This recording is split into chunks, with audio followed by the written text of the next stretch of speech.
In our white paper, we try to set the record straight on active management. What we do is we address three of the most common arguments that you hear against active management.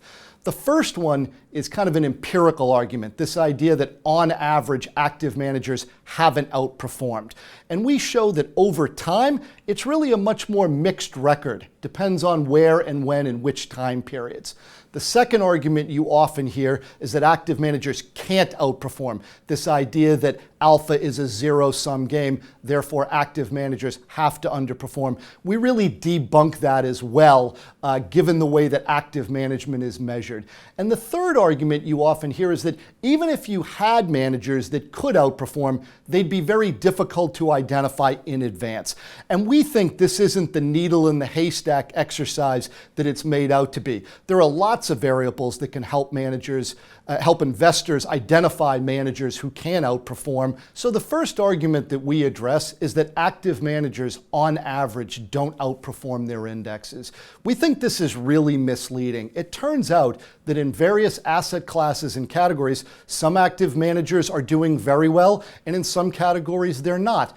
On average. We think that the well-known struggles we've seen in large cap US equities have kind of been applied to all the other areas, and that's very misleading. We often hear this theoretical argument that active managers can't outperform their indexes. It's usually based on this idea of zero-sum alpha, this idea that on average across managers, alpha has to equal zero.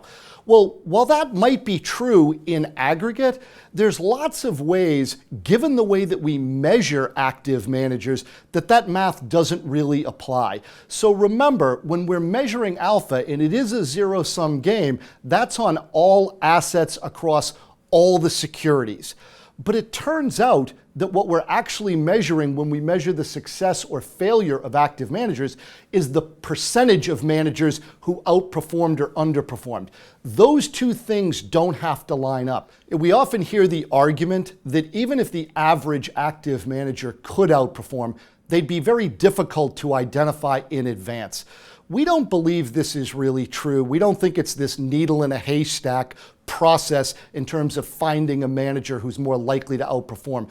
We find three key factors or variables. The first one is cost, just keep it from being cost prohibitive. The second one is active share. You need a portfolio that's active enough to overcome its expenses.